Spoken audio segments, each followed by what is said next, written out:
Hello and welcome to all. So, we are starting a new chapter, and that is buoyancy and flotation. So, this is the lecture number 1. So, this is your lecture number 1, and today we are going to discuss about the Archimedes principle. ठीक है, so new chapter है buoyancy and flotation, और topic जो है हमारा आज का है वो है Archimedes principal. So let's start. So the first term here we have a, let us understand what is a buoyancy. So buoyancy का मतलब क्या है? So when a body is immersed in a fluid either wholly or partially. So if you look this object, so this is totally immersed into the fluid, or we can say this is wholly immersed into a fluid, while this one up to here it is immersed into the fluid, while this much portion is outside of the fluid. So we call this as a partially immersed. So this is partially immersed. All right. So when this is the situation, if an object is wholly immersed or partially immersed, so there will be an upward force exerted by the fluid. There will be an upward force exerted by the fluid on the body, which try to lift the object. So इस body के ऊपर there will be an upward force, एक upward force लगेगा जो इसको ऊपर उठाएगा. ठीक है, इस बॉडी के ऊपर एक अप साइड में फोर्स लगेगा which try to lift the object. Let this is A and let this is B. So it will try to lift the object A and B. So this tendency of lifting up of body, it is known as buoyancy. So buoyancy क्या? It is a tendency of immersed body to be lifted up in the fluid. उसको हम buoyancy बोलते हैं. And because of this buoyancy, a body feels lighter and its weights less in the water than the air. So इस buoyancy की वजह से क्या होगा कि जो बॉडी ये जो ऑब्जेक्ट है इसका जो एयर में वेट होगा, so weight of object in air and the weight of object in fluid और वाटर, सो ये दोनों डिफरेंट होंगे. एंड ऑब्वियसली ये जो क्वांटिटी होगी ये लेस होगा. ये लेफ्ट वाटर में जो इसका वेट आपको रियलाइज होगा that will be smaller as compare to the weight of the body in air. ठीक है. सो ऑब्जेक्ट का जो वेट होगा वो लिक्विड के अंदर लेस होगा, less weight. Why? Because of the buoyancy force. So buoyancy का मतलब it is tendency of lifting an object, उसको हम बायोंसी बोलते हैं. ठीक है. सो नेक्स्ट टर्म इसमें देखते हैं. सो नेक्स्ट टर्म जो है वो that is buoyancy force. So force को हम एफ बी से रिप्रेजेंट करेंगे. F B, B for buoyancy and F force के लिए sometime we called as up thrust. Buoyancy का दूसरा नाम क्या है? Up thrust. सो जो फोर्स लगेगा, the force tending to lift up an immersed body against the gravitational force is called buoyant force और अप थ्रस्ट. इसको हम अप थ्रस्ट भी बोलते हैं. So this is also known as up thrust. So जो force लग रहा है अगेंस्ट, इसमें जो डाउन साइड में जो फोर्स लगेगा it will be the weight of the object जो यहाँ पे शो किया हुआ है. So this is the weight of the object which will act down side. And कितना होगा? That will be M of G. और इसके अगेंस्ट में जो फोर्स लग रहा है उस फोर्स को हम बायोंसी फोर्स बोलते हैं. So the force which is acting against the gravitational force उसको हम बायोंसी फोर्स बोलते हैं. और ये बायोंसी फोर्स कितना होगा? So magnitude of this buoyancy force it is equal to the weight of the fluid displaced by the body. किसके बराबर होगा? It is equal to weight. कौन सा वेट? जो fluid displaced by the body. और object ने जितना fluid displace किया है उस डिस्प्लेस्ड फ्लूइड का weight that will be equal to the buoyancy force. जैसे यहाँ पे देखो, इफ यू लुक हियर, सो इस केस में this particular portion of the object, इतना पोर्शन जो है it is immersed into the fluid. ये पोर्शन इमर्ज हुआ है, this is the portion which is emerged inside the fluid. So पहले क्या रहा होगा, पहले तो यहाँ पे वाटर रहा होगा ना, पहले तो ये इस तरह से water, it was filled with water, तो वाटर का लेवल इस तरह से रहा होगा। जब हमने ऑब्जेक्ट को इमर्ज किया तो यहाँ पे ऑब्जेक्ट आया, यहाँ पे ऑब्जेक्ट आया और वाटर का लेवल ये इस तरह से हो गया, ठीक है, ये इस तरह से हो गया। सो पहले जो यहाँ पे वाटर था, इस पर्टिकुलर रीजन में ये वाटर था, अभी उसकी जगह पे कौन है, अभी उसकी जगह पे ऑब्जेक्ट है। तो इस ऑब्जेक्ट ने इतना पोर्शन जो है, इतना पोर्शन का जो वाटर है उसको डिस्प्लेस किया, और उस डिस्प्लेस्ड वाटर के प्लेस में now we have a object और बॉडी। सो इस डिस्प्लेस्ड फ्लूइड का जो वेट होगा, इस फ्लूइड का जो वेट होगा, that will be equal to the buoyancy force. किसका वेट फाइंड करना है, that is important, it is the weight of displaced fluid, displaced fluid by the body. Body ने कितना फ्लूइड डिस्प्लेस किया हुआ है, उस डिस्प्लेस्ड फ्लूइड का क्या फाइंड करना है, वेट फाइंड करना है। तो weight of displace, so that will be equal to your buoyancy force. जैसे यहाँ पे देखें तो यहाँ पे बायोंसी फोर्स कितना होगा, सो टोटल का टोटल वॉल्यूम इमर्ज हो गया है। So we can, if you think this is a spherical object, तो इसका वॉल्यूम कितना होगा, so it's volume will be 4/3 pi r cube. Sphere का जो वॉल्यूम होता है, स्फीयर का जो वॉल्यूम होता है वो क्या होगा, 4/3 pi r cube. So this is the volume, and if you know the density of the fluid, so इतने से मल्टीप्लाई कर दो density of the fluid, so you will get the magnitude of the buoyancy force. तो buoyancy force के लिए हमने कितना पहले क्या फाइंड किया, डिस्प्लेस्ड फ्लूइड, तो कितना डिस्प्लेस किया, पहले यहाँ वाटर रहा होगा, वाटर की जगह पे now we have a spherical object. So spherical object का volume 4/3 pi r cube and multiply density, so that will be the weight of the fluid displaced by the object. So इस weight को find करके we can find the magnitude of the buoyancy force. So buoyancy force clear हो गया, क्या है buoyancy force, it is a force tending to lift the body against the gravitational force. तो यहाँ पे जो डाउन साइड में जो इसको सिंक करने की टेंडेंसी रखता है, that force is only the weight of the object. Weight क्या चाहेगा कि ये डूब जाए, बायोंसी फोर्स की वजह से क्या होगा, ये ऊपर की साइड में फ्लोट करेगा। So third technical term here, it is centre of the buoyancy. Buoyancy force तो पता चल गया, now the centre of buoyancy, it is represent by capital P, और it is the point of application of the buoyant force. तो जहां पे buoyancy force लगेगा, buoyancy force जिस पॉइंट पे एक्ट करता है, सो तो उस पॉइंट को हम बोलते हैं सेंटर ऑफ बायोंसी, ठीक है। सेंटर ऑफ बायोंसी क्या है, it is the point of application of the buoyant force. और वो पॉइंट होगा कहाँ, सो सेंटर ऑफ बायोंसी कहाँ पे होगा, so it will be the centre of gravity of the fluid displaced. So जितना फ्लूइड उसने डिस्प्लेस किया हुआ है, जितना फ्लूइड ऑब्जेक्ट ने डिस्प्लेस किया हुआ है, उसका सेंटर ऑफ ग्रेविटी फाइंड कर लेने का। Centre of gravity of the displaced fluid, that will give you the centre of buoyancy. And this buoyancy force, it is calculated by Archimedes principle. So अभी ये आगे देखते हैं what is Archimedes principle. So if I look here, if you look here, so इतना portion यहाँ पे submerge है, same example लेते हैं। So this is the portion which is emerge inside the fluid, ठीक है, इतना पोर्शन इमर्ज हुआ है, ऑल राइट।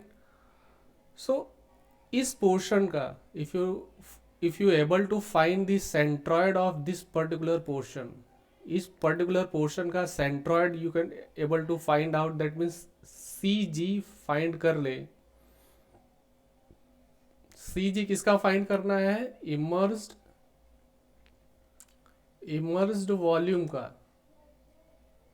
सो इमर्ज्ड वॉल्यूम का जो सेंटर ऑफ ग्रेविटी होगा, so that will be your centre of buoyancy.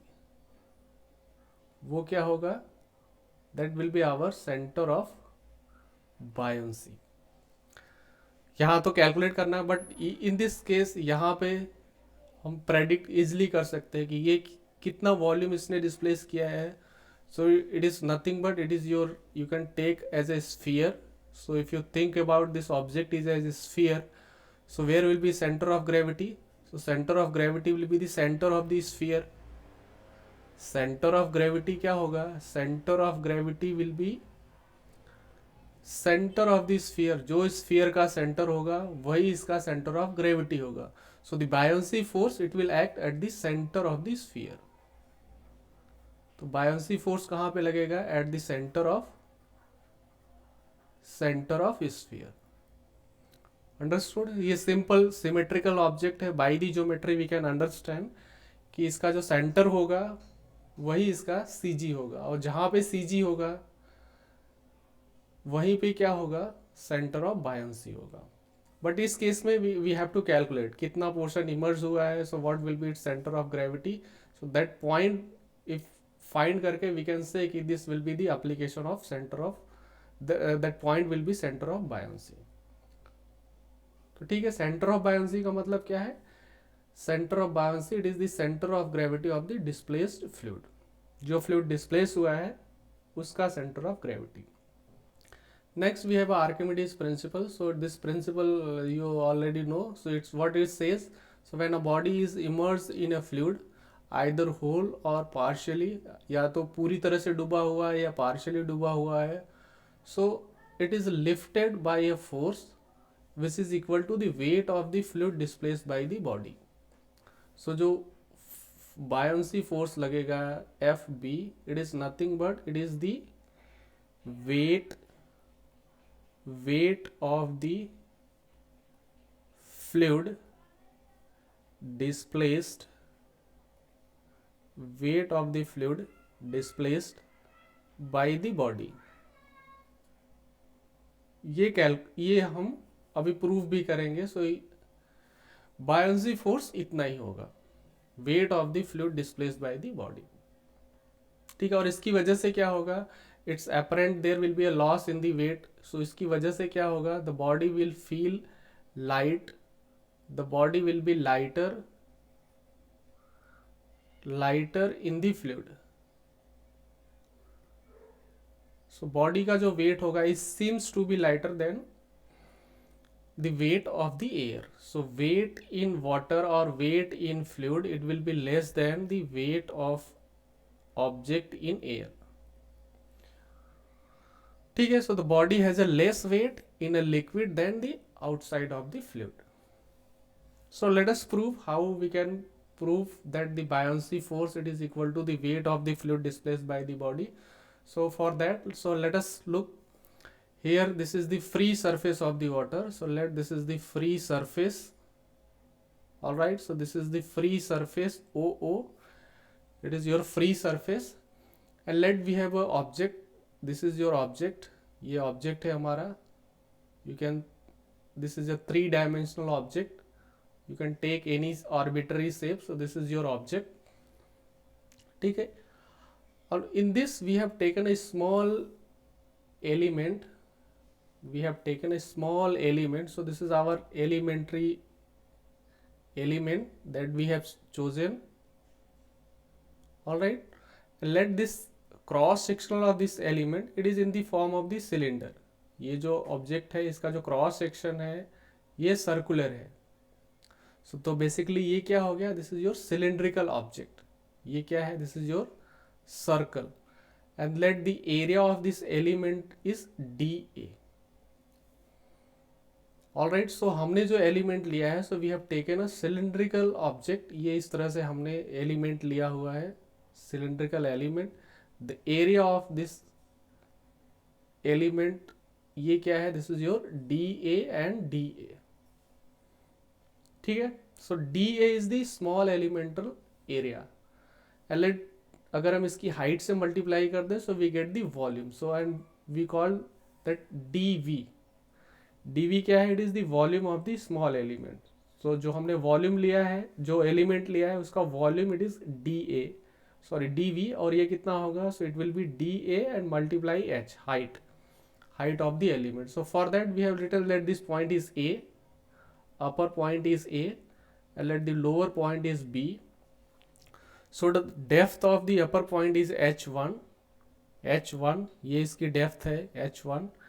Lower point का जो डेप्थ है it is your h2, this is your depth h2, and the depth or this height of this element we have taken as a h. That means h कितना है? So h is h2 minus h1. Alright, h2 में से h1 को subtract करेंगे, so this will be your height of the object. So these are the symbols that we have taken. Now if you want to write what will be the intensity at the point A, what will be intensity of pressure at point A, so P1 उसको क्या लिखेंगे? So this point is lying at a depth of h1, so it will be gamma times of h1. Pressure का जो formula होता है it is gamma times of h, और रो जी gamma क्या है? It is the rho and g, multiplication of rho and g. Let the density of this fluid is rho. Density जो है it is rho. So intensity of pressure at point P will be gamma times of h1. Similarly here, intensity at point B, at this point, it will be gamma times of, what is the depth? It is h2. So gamma times of h2 is ये intensity of pressure at point B.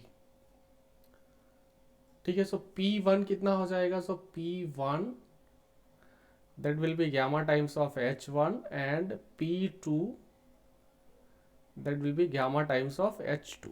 So these are the intensities. So if we have an idea of intensity of pressure, so we can write what will be the force on the top surface of the element. That means we are talking about point A. So I can write dF, small elemental force कितना होगा? So that will be P1, intensity of pressure at A, and multiply its area. dF कितना होगा? So dF, let this is dF1. We are talking about point A. So force, it is intensity of pressure multiply area, and P1 it is gamma times of h1. So ये क्या हो जाएगा? gamma h1 into dA. All right. Similarly, I can write what will be force at point B. So dF2, I can write this will be intensity of pressure at that point P2, and its cross sectional area जितने area पे act कर रहा है, so dA, and what will be P2?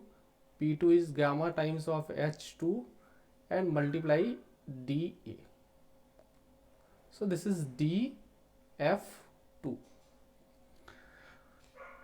If we think about the direction of this force, dF1 किधर लगेगा? So it is acting downside. So ये जो force की direction, it is acting vertically downside, and this ये force किधर लग रहा है? It is acting vertically upside, और ये force ज़्यादा होगा vertically. क्यों ये फोर्स इस तरह से? Because the pressure is always in compressive in nature. Pressure क्या है? Always it is a quantity which is always in compressive in nature. So if we have taken this as a element, तो इस पर compressive force कैसे लगेगा? एक इस side से लगेगा और एक इस साइड से लगेगा. अगर आप डायरेक्शन रिवर्स करोगे तो it becomes tensile. So for the compressive ये इस तरह से ही होना चाहिए. ऊपर की साइड से कॉम्प्रेस होगा तो यहाँ से फोर्स नीचे की साइड से लगेगा, एंड दिस इधर से लगेगा. And since we can say h2 is greater than h1, this point B is lying as a deeper as compare to the point A. Point B की डेप्थ ज़्यादा है पॉइंट A के comparison में. That means h2 is greater than h1, and because of that P2 will be greater than P1. so rho तो constant हो गया. so ये term dF2 it will be larger as compared to the dF1. that means net force जो इस element पे लगेगा that will be in upward direction. Net elemental जो force लगेगा, सो that will be in upward direction. So I can write what will B net. Let me right net upward force, net upward force on element. So let this is df and let ये upward force क्या होगा, that will be your buoyancy force. So dfb and it will be equal to df2 minus df1, क्योंकि ये force ज़्यादा है. ये जो force है दिस इज योर df2 और यहाँ पे जो फोर्स है this is your df1. df2 कितना है, it is your gamma h2 into D, पहले हमने निकाला हुआ है, minus df1 gamma h1 into D, और if we take gamma into D, so here in the bracket we have a h2 minus h1. ठीक है. नेट अपवर्ड फोर्स, ये जो फोर्स लगेगा it will B vertically upward. This is the force and h2 minus h1, this is our h, so I can write this is the gamma and let me write dA into h as in a combined term. So dA into h, so this is your cross sectional area and this is the height of the element. So cross sectional area and height, it becomes your, this is your volume of the element dV. So I can write this is the gamma times of dV. This is your dFB. So this is the force which is acting on this element. ये किस पे लग रहा है, this is the force acting on the element. जो element हमने select किया हुआ है उस एलिमेंट के ऊपर इतना फोर्स है. And what is its direction, it is upward. So if we want to calculate what will be the total force acting on this element, so for that we have to, इस तरह से हमको छोटे छोटे से element लेके करने पड़ेंगे. This is the small element, this is small element. That means we have to integrate this df to calculate the total buoyancy force. So for that, so the total buoyancy force, that is Fb. So this Fb will be integration of small forces का जो integration होगा. If we add up all these forces, यहाँ पे df1, यहाँ पे क्या आ गया, let this is df2, यहाँ पे df3.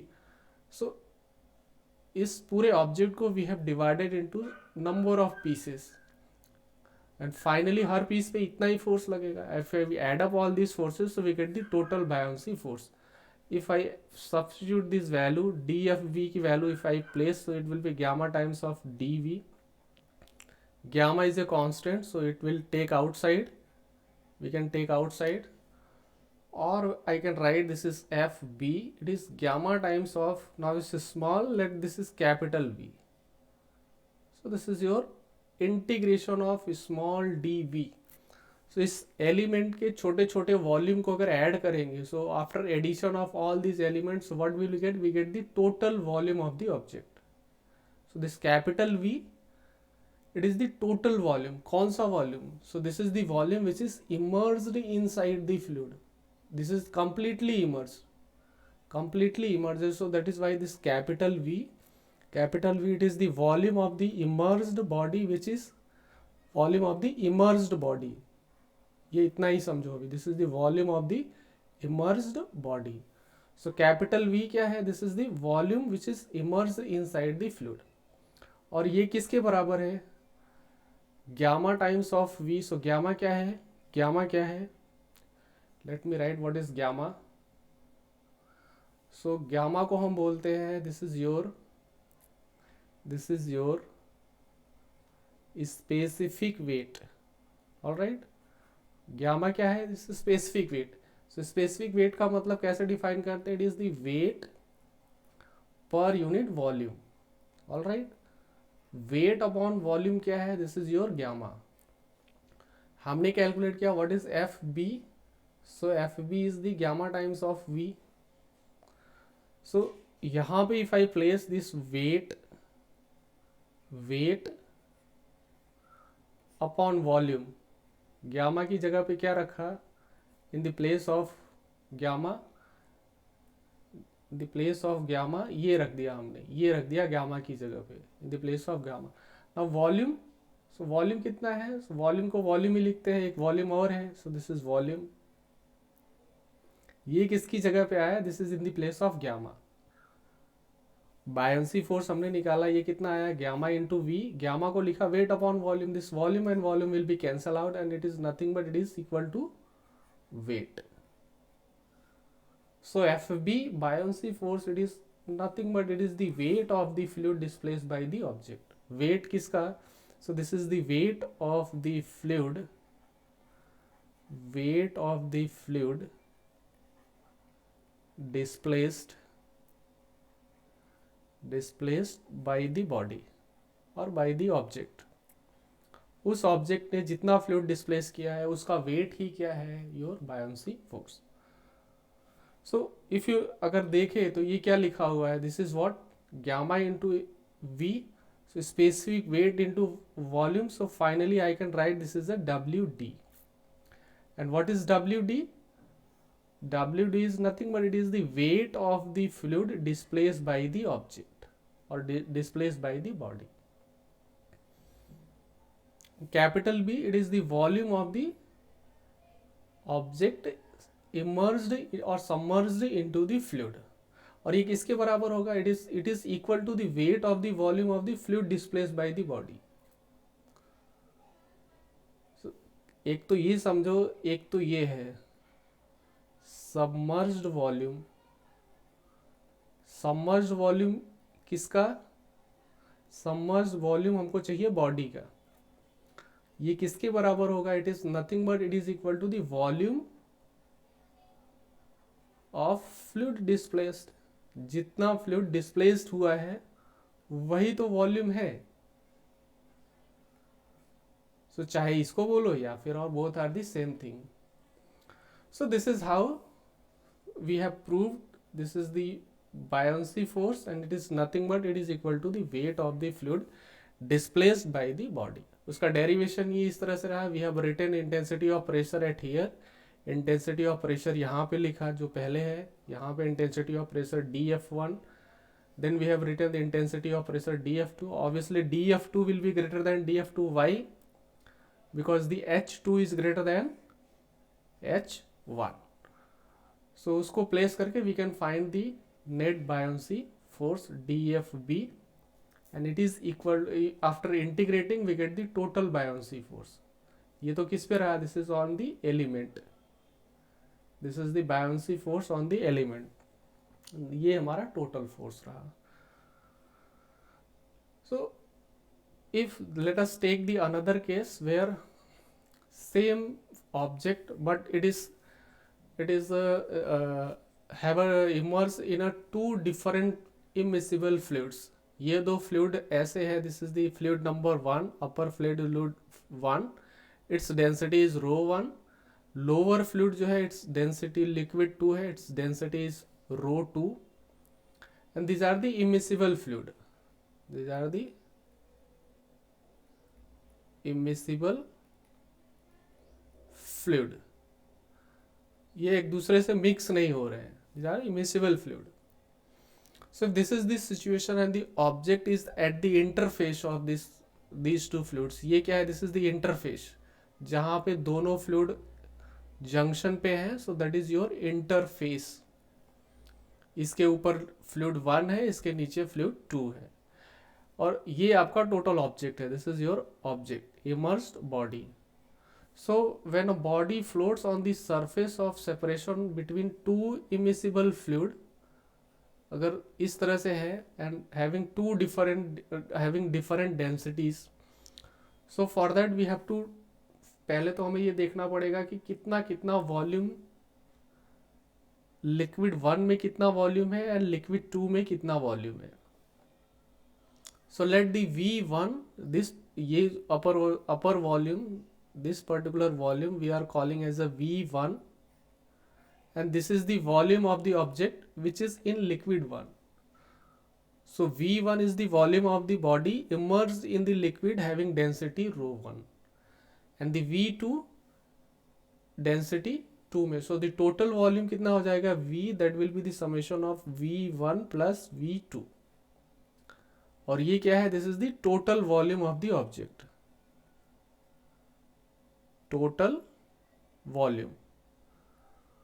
So जो ऑब्जेक्ट का टोटल वॉल्यूम है उसका V1 is inside the liquid 1 and V2 it is inside the liquid 2. So if this is the case, then what will be the buoyancy force? So for that we have to find what is the fluid displaced by the, so we have to find FB. So for FB, what we have to find? So we have to find weight of the fluid, weight of the fluid displaced by the body. ये find करके we can estimate what will be buoyancy force.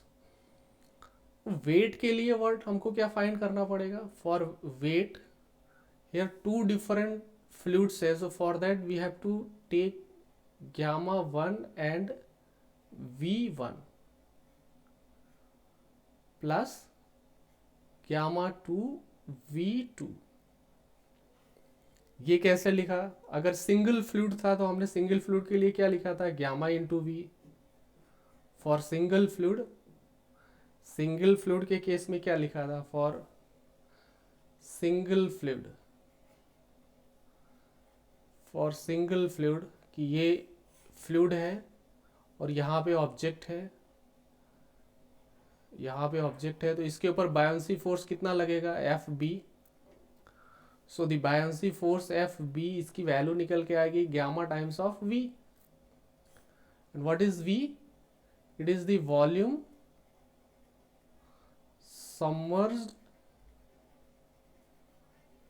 Submerged in the liquid. Liquid के अंदर जितना volume उसका submerged है वो volume से gamma को मल्टीप्लाई कर देना है. ठीक है, buoyancy force it is the gamma times of submerged volume. तो यहाँ पे आ जाते हैं. यहाँ पे क्या है? This is the liquid 1. So liquid 1 के लिए specific weight it is gamma 1. Gamma 1 will be rho 1 into g. And for liquid 2 let is gamma 2. So gamma 2 will be rho 2 into g. So rho 1 and इसके अंदर कितना volume immerse है? So it is V1 in the density 1, sorry in the liquid 1 कितना volume है submerge है उसका? V1. So multiply by V1. So this is the weight of the fluid displaced by object in liquid 1.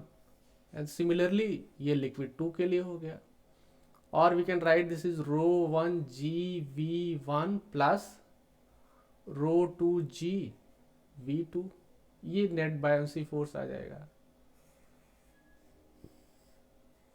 So if दो different fluids में है, so separately हमको calculate करना है. This is the volume of the object emerge in fluid number 1. V2 is the volume emerge into fluid 2 and the total volume वो तो पता ही होगा. और you can write this is V minus V1, इस तरह से भी लिख सकते हो अगर आपको टोटल वॉल्यूम पता है. So if this is V1, so this will be V minus V1, ऐसा भी कर सकते हो अगर आपको एक ही वेरिएबल में सॉल्व करना है. So but for if V1 and V2 separately known है, सो V gamma into V1, gamma 2 into V2, so that will be your net buoyancy force if it is floating in a two different fluid having different density. Now let us look the condition. What will be the condition? Body will sink. So अगर अभी देखो ये body रहा, because of the weight, यहाँ पे इसका weight down side लगेगा and buoyancy force that will act upside. So for floating a body will sink if weight W is greater than the buoyancy force. अगर ये W greater है, W is greater than WB, that means the net force किधर होगा? Net force will be downside. W is greater than FB, so obviously the body will sink. So this is the condition to of the sink of the body. And if W is greater than FB, ये यही लिखा हुआ है, so the body will sink. But for the floating के लिए क्या होना चाहिए? Floating के लिए obviously FB will be greater than or equal to, so FB will be greater or equal to W. Equal to है तो भी चलेगा, but less नहीं होना चाहिए. इक्वल टू के केस में we have a neutral equilibrium, वो आगे डिस्कस करेंगे. But for the floating condition obviously buoyancy force ज़्यादा होना चाहिए as compare to the weight of the body, then the body will float, otherwise it will sink. So for body will sink if weight of the body is greater than the weight of the force of the buoyancy. So ठीक है, so this is how we calculate buoyancy force in a single fluid as well as in the different fluid. ठीक है, समझ में आ गया होगा, ये इसका डेरिवेशन रहा. And these are the few points regarding the, or you can say terminology related to the Archimedes principle. So thank you for watching and please share करें and subscribe करें for regular updates. Thank you.